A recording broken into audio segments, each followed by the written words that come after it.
السلام علیکم، بات کریں بھائی. وعلیکم السلام. ٹھیک ہے، بہت مہربانی بھائی. کون بات کر رہے ہیں؟ وسیم حسن بات کر رہا ہوں. پچھلے 3 ہفتوں سے ٹرائی کر رہا تھا آپ سے بات کرنے کی، لیکن آج خوش قسمتی سے ہو ہی گئی ہے. جی سر. میں ابھی مناظرہ کرنا نہیں آیا، میں میٹرک کا اسٹوڈنٹ ہوں. اسٹوڈنٹ سے تعلق ہے. کچھ میرے سوالات تھے آپ سے. جی میرا آپ ویڈیو مطلب دیکھتا ہوں روزانہ، تو فقہ جعفریہ کی طرف میرا رجحان ہے کہ میں مذہب اہل تشیعوں کو قبول کر لوں. تو اس متعلق پہلا سوال یہ تھا کہ جو آپ کلمہ پڑھتے ہیں اشہد ان لا الہ الا اللہ، اس کا ثبوت اہل سنت کی کتب میں کیا ہے؟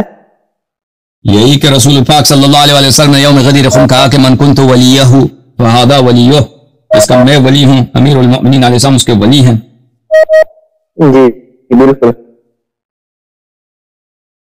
اچھا، تو ایک اور سوال یہ تھا کہ یہ فقہ جعفری اور اہل تشیع میں کوئی فرق ہے یا ایک ہی بات ہے دونوں کی؟ نہیں، شیعہ اور یعنی فقہ جعفریہ کی اصطلاح ہے.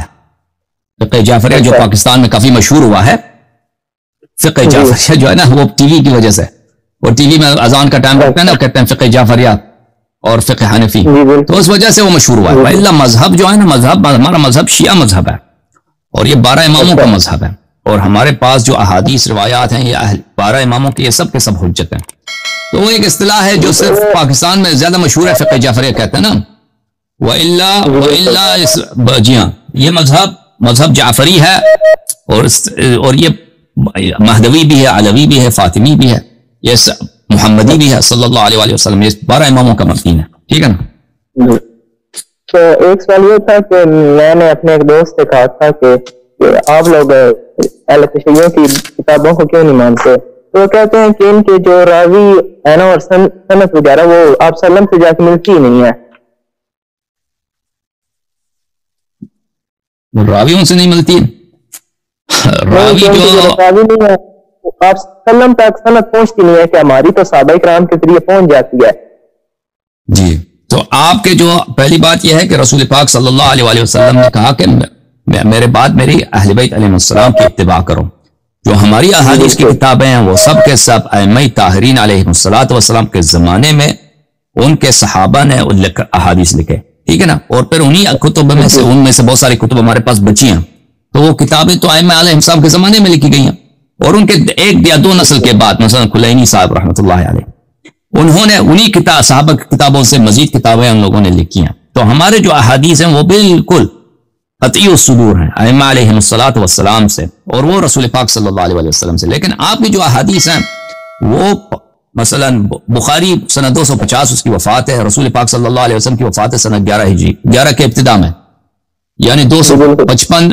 بخاری 255 کی وفات ہے، رسول پاک صلی اللہ علیہ وسلم سنہ 11، تو ان کے درمیان 240 سال کا زمانہ ہے، اس سے بھی زیادہ. مسلم کے اور رسول پاک صلی اللہ علیہ وسلم کے درمیان 245 سال کا فاصلہ ہے. تو اس میں 6 واسطے، 7 واسطے، 8 واسطے آ جاتے ہیں. ٹھیک ہے نا. اور یہ سب اپنے حافظے سے نقل کرتے ہیں، اپنے میموری سے نقل کرتے ہیں. ہاں، تو اس میں ریلائبلٹی رہتی نہیں ہے. اب الگ بات ہے کہ ان میں سے بہت سارے جھوٹے ہیں یا متعصب ہیں، بہت ساری وہ اس باتوں کو چھیڑے بھی نا. تو سچے آدمی بھی جو ہے نا، ایک آدمی 30 سال کے بعد، 40 سال کے بعد کسی واقعے کو نقل کر رہا ہے اپنے حافظے سے، اور پھر اس سے جو آدمی سنتا ہے وہ اس نے صحیح سنا یا نہیں سنا، 40 سال کے بعد، 50 سال کے بعد نقل کر، اس طرح چلتے چلتے تاکہ 250 سال کے بعد آپ کو 5، 6، 7 واسطوں سے یہ حدیث ملے. تو اس میں وہ آپ دنیا کے کسی شخص کے پاس بھی جائیں نا، تو یہ کہیں گے کہ یہ سنی سنائی باتیں، یہ سنی سنائی باتیں، اس کا کوئی یہ ریلائبل نہیں ہے، یہ قابل اعتماد نہیں. قابل اعتماد کیا ہے؟ حدیث ہے، وہ حدیث جو انسان کو یقین ہو کہ پیغمبر نے کہا. اس طرح کی سنی باتیں کہ اس نے فلانے نے فلانے سے سنا، فلانے نے فلانے سے سنا، فلانے نے فلانے سے سنا، اس میں وہ نہیں ہوتی. پھر آپ کے جو بڑے بڑے حفاظ تھے یہ سب خلفاء کے درباری تھے، اور وہ دربار والوں کے یعنی بادشاہ کے، وہ اس کے مفادات، اس کی سیاست کے خلاف حدیث نقل نہیں کرتے تھے.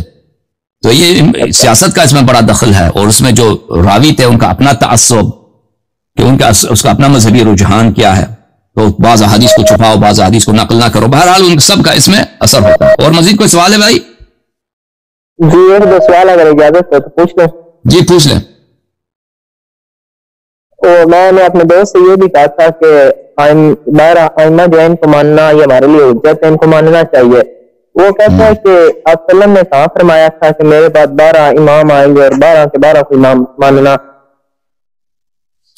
دیکھیں حدیث ثقلین تو ثابت ہے نا, حدیث غدیر تو ثابت ہے.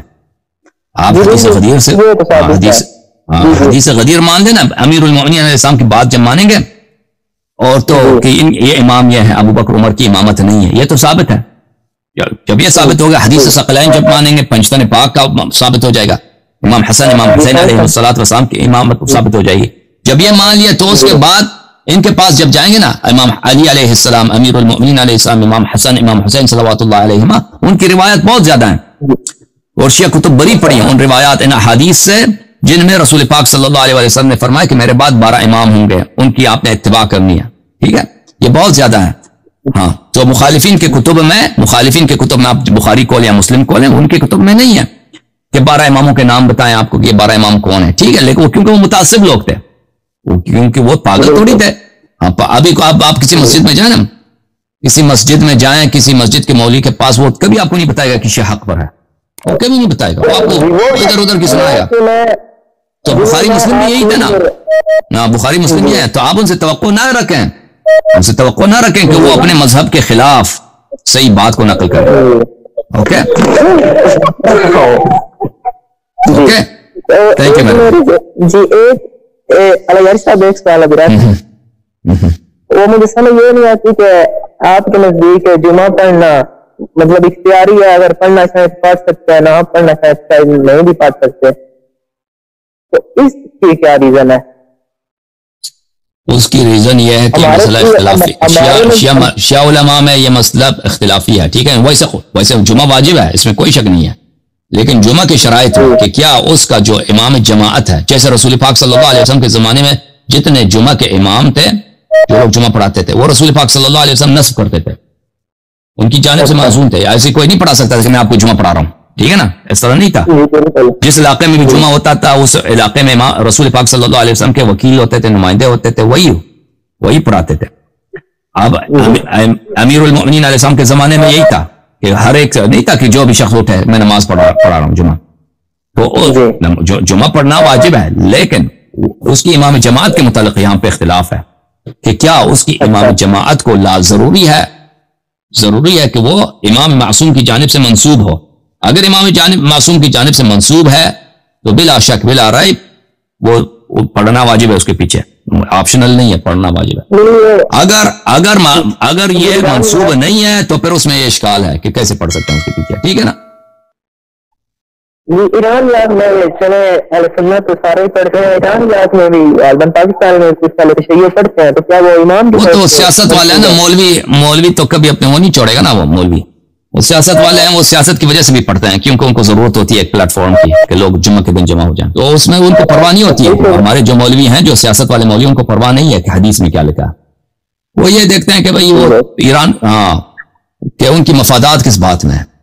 تو اس طرح نہیں ہے کہ سب مولوی سب عالم دین. ایک آخری سوال یہ ہے کہ انجینئر مرزا صاحب کہتے ہیں کہ تمام فرقوں کے پیچھے نماز پڑھنی چاہیے, اس کے بارے میں آپ کی کہہ رہا ہے, کیا ایک دوسرے کے پیچھے نماز پڑھ سکتے ہیں؟ نہیں, صرف اس شخص کے پیچھے آپ نماز پڑھ سکتے ہیں. ہمارے مذہب میں روایت میں ہے کہ آپ اس کی دیانت پہ اطمینان رکھتے ہیں. عدالت بھی شرط نہیں ہے, دیانت پہ اطمینان رکھنا کہ اس کا عقیدہ صحیح ہونا چاہیے, اس کا تقوی ہونا چاہیے, یہ ہے. عدالت شرط نہیں ہے, دیانت شرط ہے. تو اس کی دیانت پہ آپ کا اطمینان ہونی چاہیے. ٹھیک ہے نا. عدالت حدیث میں نہیں ہے, عدالت میں یہ ہے کہ اس کے دیانت پہ آپ کا وثوق ہونا چاہیے. اور جو شخص پھر طاہرین علیہ السلام نے یہ بھی فرمایا کہ مخالفین کے پیچھے نماز نہیں ہوتی. ٹھیک ہے نا. جو مخالف, اب جو ایک شخص ہمارے احادیث میں بہت ہے کہ جو شخص امامت کو نہیں مانتا وہ اس کا ایمان ہی نہیں ہے, اس کا دین ہی نہیں ہے. تو یہ تو اور عموم میں بھی ہے, خصوص میں بھی ہے کہ مخالفین کے پیچھے نماز نہیں ہوتی. اور پھر انسان ان کی ایک شخص کا عقیدہ ہی باطل ہے تو اس کی دیانت پہ کیا وثوق ہوگی. ٹھیک ہے نا. اب شیعہ مذہب میں جو اختلافات ہیں نا, آپس میں جو اختلافات ہے, اس میں بھی ایک شخص اگر اس کی دین عقیدے پر آپ کو اعتماد نہیں ہے, دیانت پر اعتماد, اس کے پیچھے نماز نہیں پڑھ سکتے.